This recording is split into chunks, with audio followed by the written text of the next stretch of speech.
بسم الله الرحمن الرحيم، والصلاة والسلام على أشرف الأنبياء والمرسلين نبينا محمد وعلى آله وصحبه أجمعين. أما بعد، معكم أخوكم عمر من قناة محترفة. اليوم إن شاء الله جاكم درس جديد. بما أني من زمان منزلت، اليوم حبيت أنزل الدرس. إن شاء الله راح يكون براجع فوتوشوب. راح أعلمكم إن شاء الله اليوم كيف تسوي خلفية لبلاك بيري أو رمزية بلاك بيري. مقاسات معليش. طيب نبدأ بالدرس على طول عشان ما نتأخر عليكم. تروح هنا ملف جديد. المقاسات راح تكون 333 بكسل في 333 بكسل. دقة الوضوح 72. صيغة اللون RGB 16. محتويات الخلفية أبيض. بعدين موافق. تجي هنا مرتين بالماوس، تضغط يسار بالماوس مرتين، بعدين موافق. بعدين تضيف الصورة اللي تبغى تصمم عليها. تجي عند الزاوية هنا عشان تكبرها، تضغط شيفت وتضغط يسار بالماوس وتسحب، بعدين تحركها شوي. اوكي كذا حلو. طيب نخليها أسود أبيض. كيف تخليها أسود أبيض؟ تروح هنا صورة، بعدين إعدادات، بعدين أسود أبيض، موافق. نضيف لها فلتر توباز، طبعا اختياري مو إجباري، يعني على راحتك، اللي يعجبك تسويه. أوكي. الحين نضيف لها خامة. أنا عندي خامة مجهزها، أكبرها.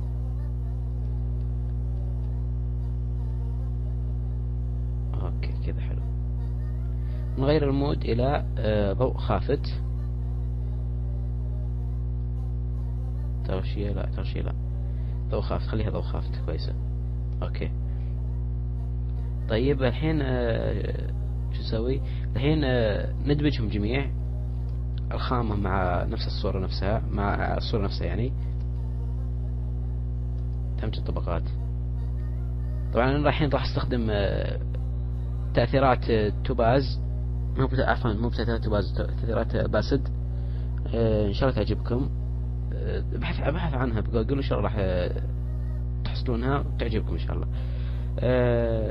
ننقل الصورة، بس معليش عشان نشيل الزوائد. تجي هنا تنقل. اوكي كذا حلو. الحين الصورة تكون تحت التأثير، يكون التأثير فوق. اوكي. طيب الحين نسوي اطار. طبعا اذا كان اطار من عندك او تسويه انت بنفسك ولا تحمله ما عندك مشكلة. انا مسوي من قبل عشان ما اضيع وقت.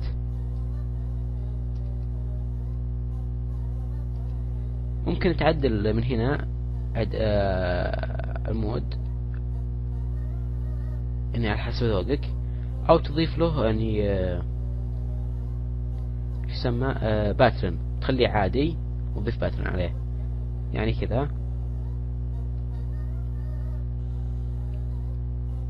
شوف لك باترن مناسب.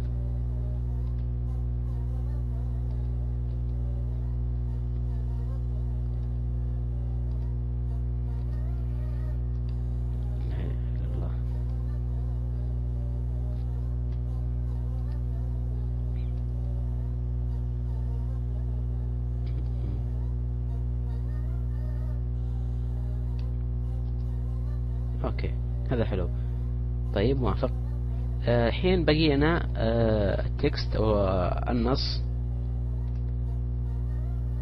نختار على هذه الأداة، بعدين نحدد. تكتب النص من عندك. انا جايب نص من الانترنت. اوكي.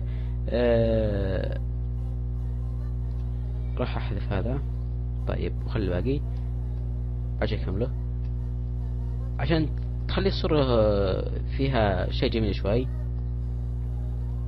تختار أداة من تول، تحدد هنا، تضغط تضغط مع الشيفت هنا مع الشيفت، وهنا بدون شيفت، بعدين تسكر بدون شيفت، تكبر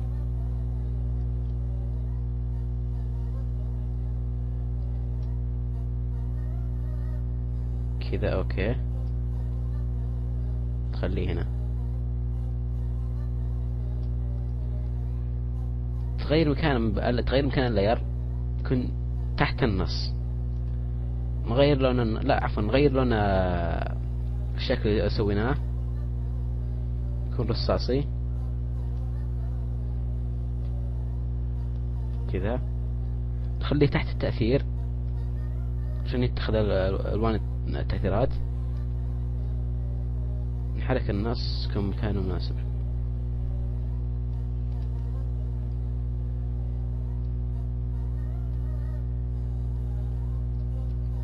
اوكي كذا حلو. طيب بس نسوي له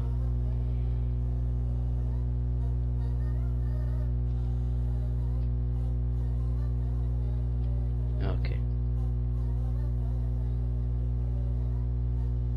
طيب الحين شو نسوي الحين؟ عندنا، لا معليش ثواني،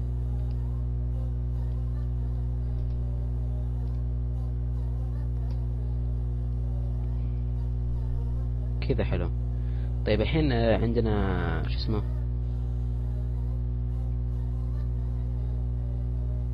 عندنا نسوي يعني نكمل النص الباقي، نفتح نحدد بداية التكست، نسوي لصق او تكتب كلمات النص ما عندك.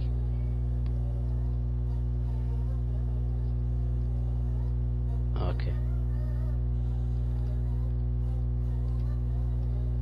تغير شكل النص عشان يعطي جمالية اكثر. بعدين معليش نحرك شوي، تغير لونه، اللون النص غيره. طبعا هذا النص اللي فوق هذا نخليه تحت التأثير، واللي تحت نخليه كما هو، نغير شيء بس نغير لونه، يعني مثلا نخليه نجرب رصاصي، ممكن يكون حلو. رصاصي لا ما يناسب. ليش؟ لأن الألوان يعني ما راح يكون واضح يعني. طيب نجرب من هنا، نصغر،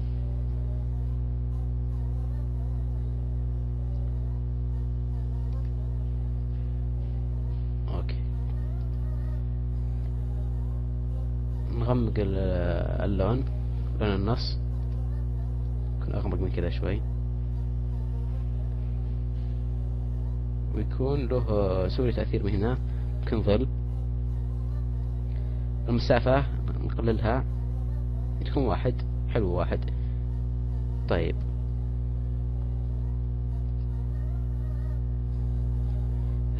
عندنا هذا مو واضح، المكان هذا مو واضح، نحدده ان شاء الله يتغير لونه. ايوه يتغير لونه. اوكي او كذا، لا خليه كذا.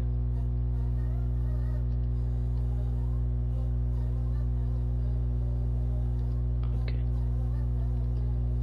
كذا نكون انتهينا، بس باقي شوي نضيف حركة بسيطة يعني،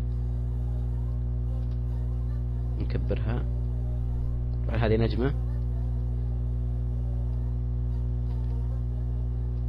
تكون الوجه الثاني أحسن.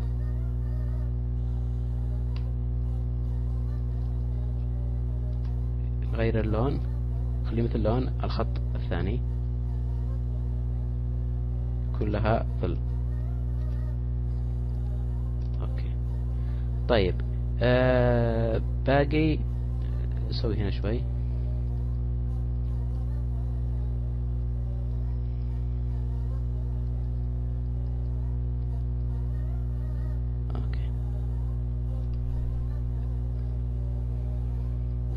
طبعا عندنا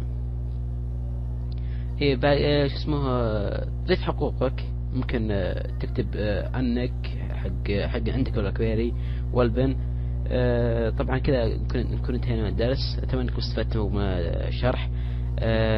طبعا ممكن تضيفون التأثيرات بس بحثوا عنهن بجوجل، ان شاء الله تحصلونها، مرة حلوات. بس انتهى الدرس. لا تنسون لايك وفيفورت وسبسكرايب. لا يعني لولا الله ثم انتم ما راح اصل لين وصلتم. ان شاء الله سبسكرايب يزيدون الحين ما شاء الله 21. لكم تحية كلكم. يلا يعطيكم العافية وتقبل الله صيامكم وقيامكم. السلام عليكم.